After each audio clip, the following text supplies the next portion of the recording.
Salam sejahtera untuk kita semua. Shalom, Om Swastiastu, Nama Budaya, salam kebajikan. Tentu apa yang kita lakukan hari ini tidak lain untuk kebaikan tim nasional. Kalau dilihat PSSI 1,5-2 tahun terakhir mempunyai program yang sangat konsisten. Kita bisa lihat bagaimana keseriusan kita membangun tim nasional putri, juga kejuaraan-kejuaraan untuk U17, U19. Kita lakukan semua dengan segala prioritas dan juga target-target yang kita lakukan secara bersama-sama. Dan kita lakukan secara transparan tanpa ada agenda tertutup. Tentu kita mengucapkan terima kasih kepada kinerja Coach Sintayong selama ini. Dan hubungan saya sangat baik. Dan kita lakukan yang terbaik untuk program-program yang dikehendaki. Tetapi tentu dinamika daripada tim nasional ini perlu juga menjadi perhatian khusus oleh kami dalam evaluasi. Kita melihat perlunya ada pimpinan yang bisa lebih menerapkan strategi yang tentu disepakati oleh para pemain, ya, komunikasi yang lebih baik, dan tentu implementasi program yang lebih baik juga secara menyeluruh untuk tim nasional. Dan Pak Marji sudah ketemu Coach Sintayong tadi pagi, dan Coach Sintayong sudah menerima ya surat menyuratnya. Nanti tentu ada proses yang berikutnya mengenai hubungan kita yang sudah berakhir, dan saya mengucapkan sekali lagi terima kasih. Dan kami sudah mendapatkan calonnya. Nanti juga kita undang semua media untuk press conference berikutnya di tanggal 12 nanti. Kurang lebih jam 4 sore. Jadi kalau ada dari pihak media atau teman-teman yang ingin tanya jawab, nanti langsung saja dengan pelatih penggantinya. Ya. Tanggal 11 malam sudah mendarat. Tanggal 12 nanti kita beri kesempatan untuk media bisa melakukan tanya jawab. Dan tentu beberapa agenda yang kita akan lakukan untuk hari Minggu dan Senin, ya, pertemuan dengan Exco, pertemuan dengan Menpora, kunjungan mengenai fasilitas yang kita ini yang dipergulasinya tinggi, sehingga ini menjadi sebuah improvement, ya, supaya kembali perjuangan kita untuk menuju Piala Dunia, kita coba sekritikal mungkin segala kekurangannya kita bisa atasi. Karena target utamanya ini Piala Dunia. Dan keputusan ini bukan ya karena tentu tim nasional ini milik siapa-siapa, tetapi milik Indonesia. Tidak ada ya persepsi tim nasional ini milik Erick Thohir, milik PSSI atau milik coach, ya tidak. Tapi bagaimana kita memastikan semua dinamikanya ini kita ukur sebaik-baiknya sehingga hasilnya juga bisa lebih konsisten. Mungkin itu yang saya bisa sampaikan. Terima kasih. Wassalamualaikum warahmatullahi wabarakatuh. Baik, langsung saya berikan kesempatan bertanya kepada wartawan. Ya, satu. Ya. Selamat siang Pak Erik, saya Majid dari Tribun News. Pertama Pak Erik, mungkin dengan adanya pemerintahan ini beberapa hari lalu, belakangan ini juga publik kita terbelah ya Pak Erik ya. Ada yang pro, ada yang kontra. Mungkin dari Pak Erik bisa menjelaskan kembali apa yang menjadi keputusan tadi kan strategi, terus kemudian program ke depan. Apakah ini juga ada terjadi kabar sebelumnya juga tidak match-nya dengan pemain, katakan ada kabar Messi Hilgers yang tidak suka, atau terus kita juga dapat kabar dari media Italia justru Pak Erik katanya juga gaya melatih Sintayong yang bisa dibilang tanda kutip monoton seperti. Kemudian yang kedua Pak Erik sebelumnya kan Sintayong juga mendapatkan golden ticket ya Pak Erick dari pimpinan negara sebelumnya. Apakah golden ticket itu akan tetap berlangsung atau seperti apa itu Pak Erick? Itu aja, terima kasih. Ya tentu mengenai golden visa saya nggak bisa menanggapi, itu kan memang bagian dari bukan tupoksi kami gitu. Sama juga saya tidak bisa menanggapi tulisan media yang ada di luar negeri seperti Gulf, Tuto, Euro Reporter dan lain-lain. Ya tentu mereka punya penilaian sendiri dan saya rasa mereka punya pandangan sendiri. Saya juga nggak mau komen dengan hal-hal seperti itu. Tapi saya mengapresiasi berita-berita seperti yang di New York Times, juga ditulis oleh beberapa media luar negeri yang menyatakan bahwa pembangunan tim nasional Indonesia sudah ke arah yang baik. Dengan mensinkronisasi semua kepentingan di atas segalanya sehingga program ini transparan. Karena itu banyak sekali pemain-pemain berkualitas yang bergabung. Itu yang saya apresiasi. Kalau saya lihat memang dinamika ini cukup kompleks. Kalau saja waktu itu kita mengambil keputusan yang tergesa-gesa mungkin kurang baik juga. Tetapi kita sudah dirasakan sejak pertandingan, bahkan sebelum pertandingan Indonesia melawan China. Ya, cuman waktunya terlalu mepet waktu itu. Waktunya terlalu mepet dan ya yang terbaik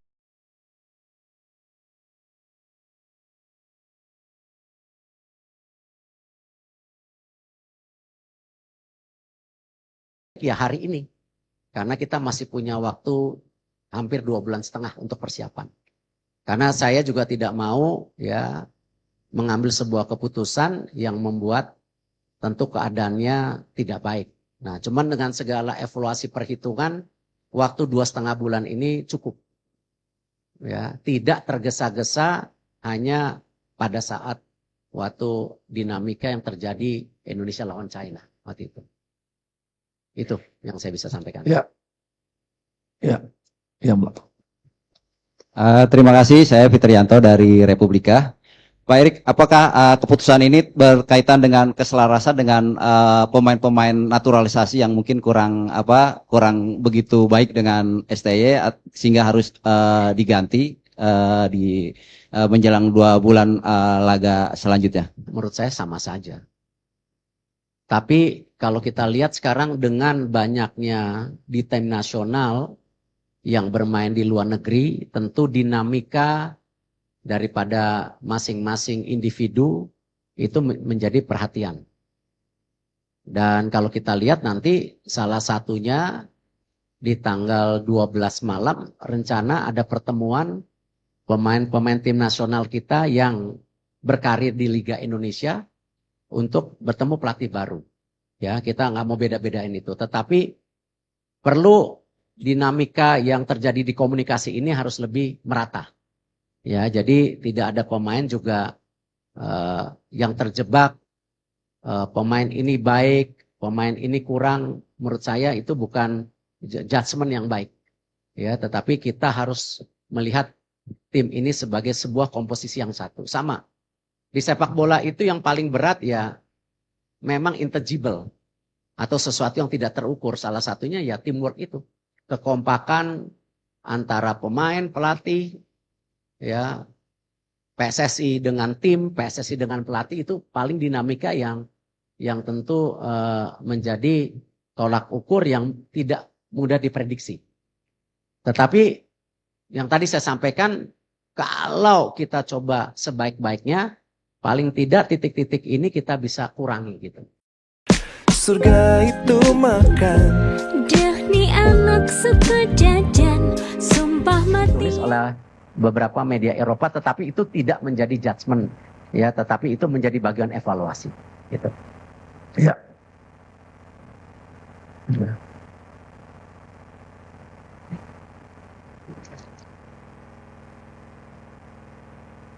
Baiknya, mau dibantu yang cek.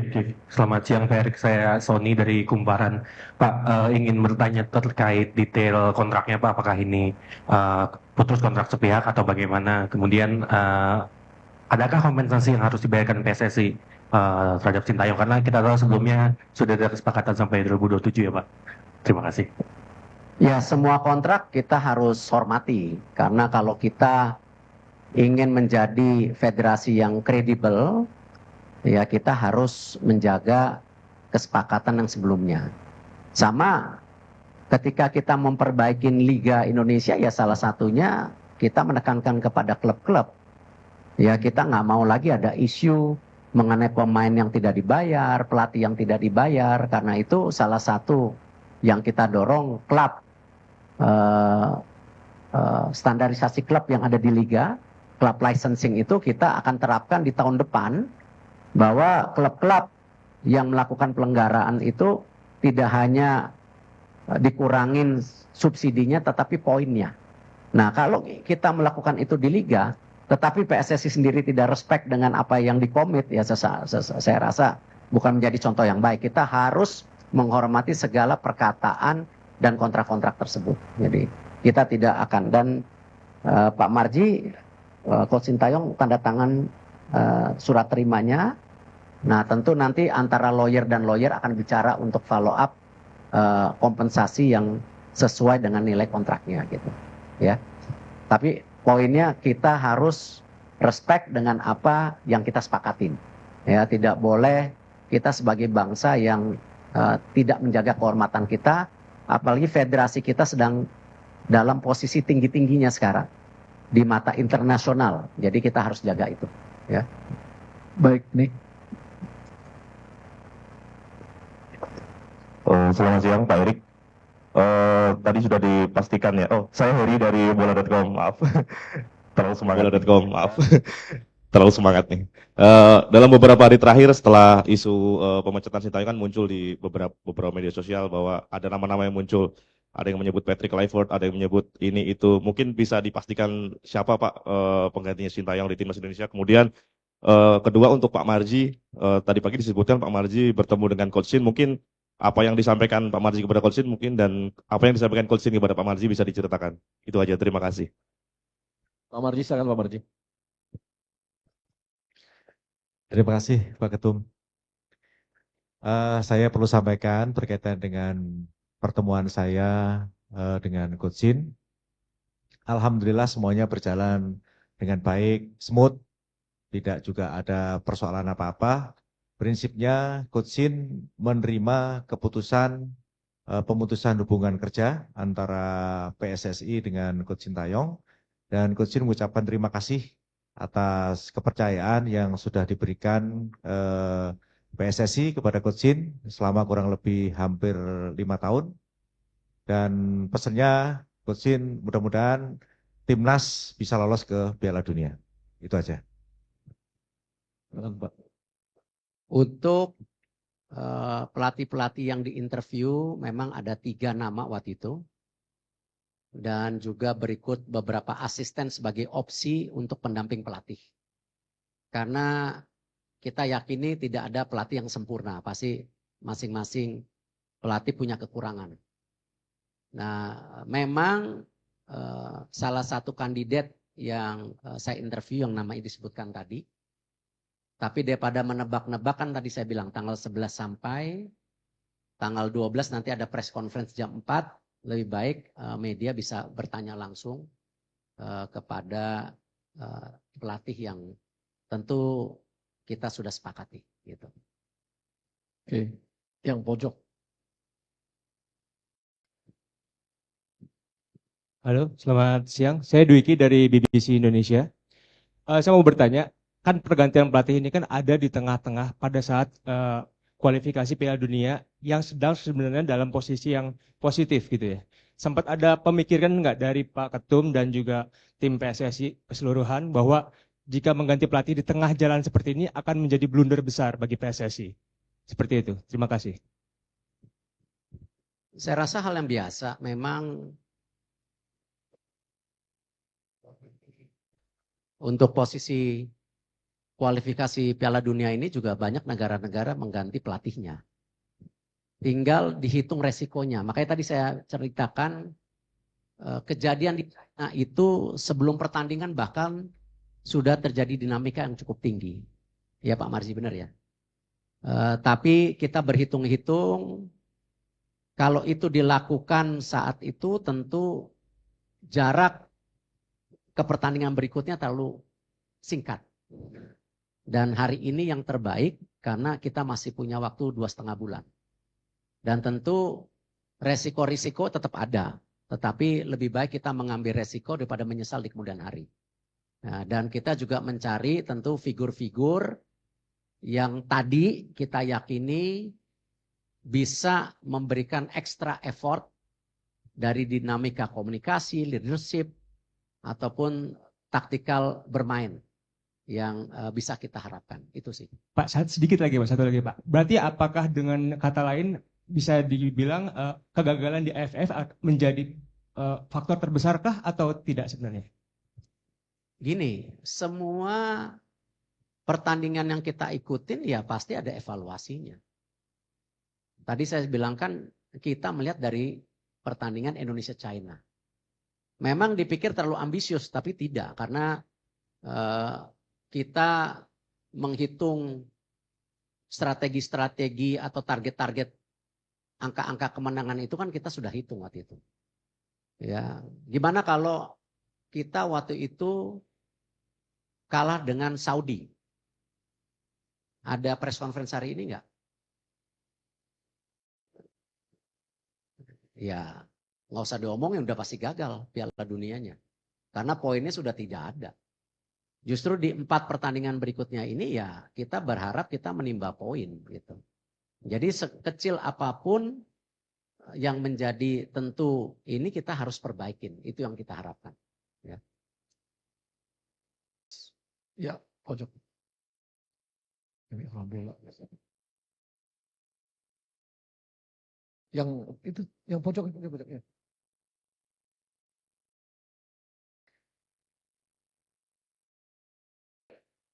Selamat siang Pak Erik, Pak Sumarji, Pak Mali, Pak Yunus Nusi, dan Pak Arya. Saya Taufik dari FIFA Goal. Mau bertanya, tadi Pak Erik kan bilang sudah menginterview beberapa kandidat. Mungkin itu waktunya kapan Pak? Dan apakah di interview itu ada permintaan atau jaminan untuk meloloskan Indonesia ke Piala Dunia atau akan bisa menerapkan taktik permainan yang menyerang?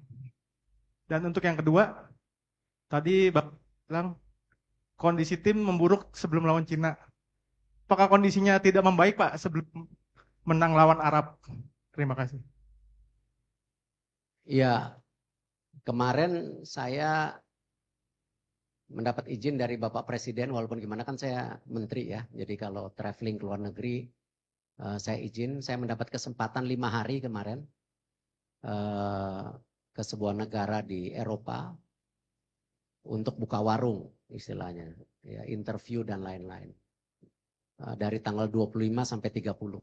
Kesempatan itu yang saya lakukan karena memang dalam menginterview pelatih itu tidak bisa dilakukan melalui video conference karena tidak dapat chemistry-nya.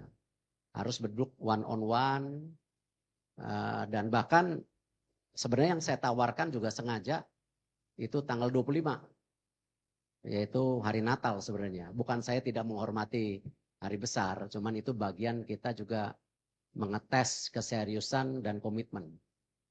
Dan saya mendarat jam 6.10 pagi, jam 10 udah buka warung istilahnya. Ya dari 3 pelatih ada 1 yang datang. Nah itu yang saya lihat, wah ini poinnya lebih. Gitu, karena walaupun habis interview, dia pulang lagi ke negaranya. Ya karena hari Natal kita harus hormatin itu. Dan saya juga tidak mau memakan waktu, biasanya interview 2 jam, 2 jam setengah cukup saya rasa.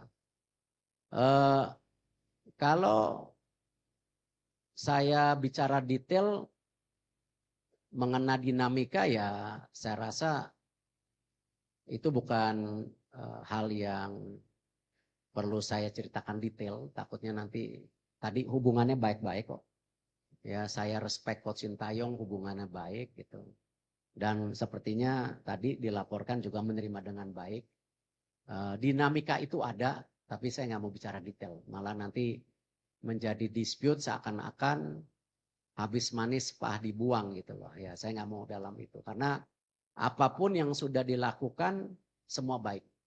Ya, dan saya berprinsip tidak mungkin tim nasional kita sampai sini mau yang putri, yang muda-muda, yang U17, U19, U23 tanpa program ya yang PSSI punya. Tapi PSSI menyadari tanpa pelatih yang baik tidak mungkin punya tim nasional yang baik. Tetapi tanpa kualitas pemain ya mau programnya baik, pelatihnya baik, ya nggak jadi apa-apa. Karena pemain menjadi sebuah kualitas yang penting. Ya, Manchester City tanpa Rodri kalah melulu tuh. Ya, cuma satu Rodri padahal. Nah, artinya apa? Ya memang ketiga balancing antara program, pelatih, dan kualitas pemain ini ya harus punya keseimbangan. Tidak bisa satu dan lainnya yang lebih menonjol gitu. Ya, jadi ini menjadi sebuah satu kesatuan gitu. Tinggal satu ya. Ya Mbak, yang cewek dulu. Tadi.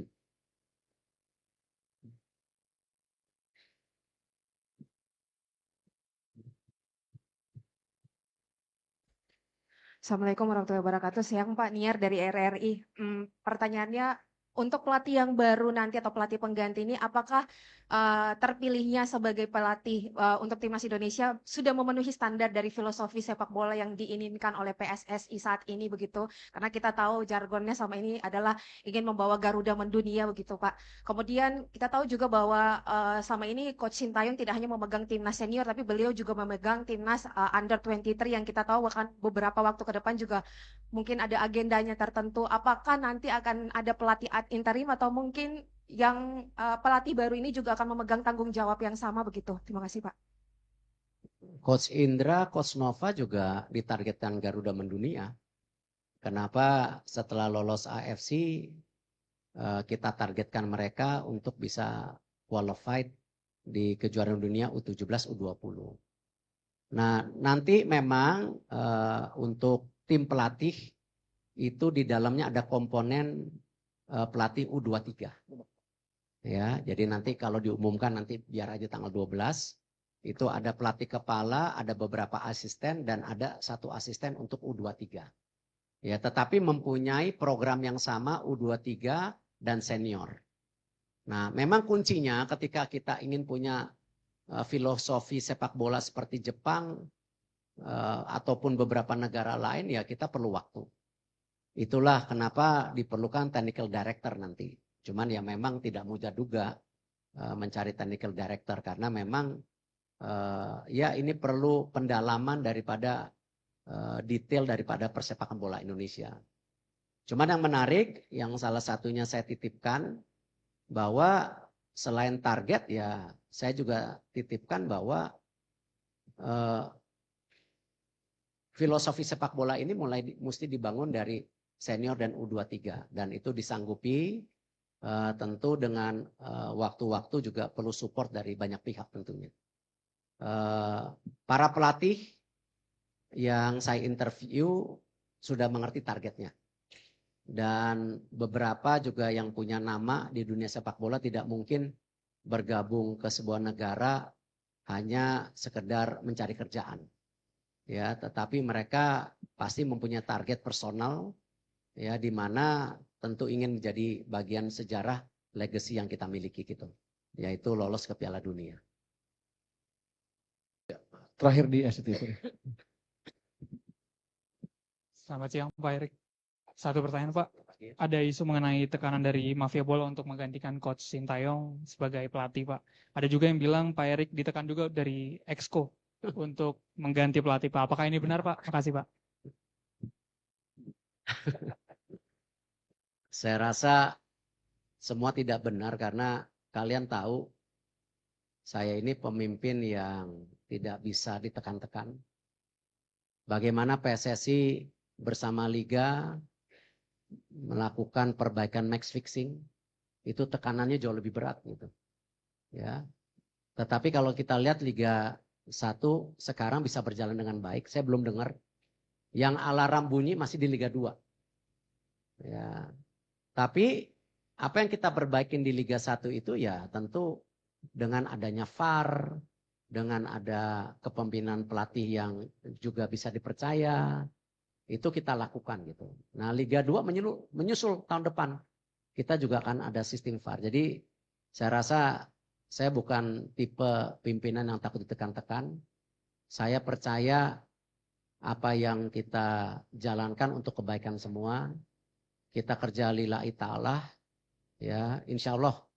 Ya, saya rasa apa yang kita kerjain sekarang juga tentu semuanya dimudahkan kalau Allah Subhanahu wa taala bisa membantu ini semua gitu. Tapi intinya ya kita harus kerja keras, tidak bisa hanya menerima keadaan dan mengharapkan hasilnya bagus, saya rasa tidak ada. Ya, kita harus kerja keras, kita berdoa, diberikan kemudahan, itu insya Allah hasilnya baik gitu. Ya, yang belakang ini, yang baju biru ya.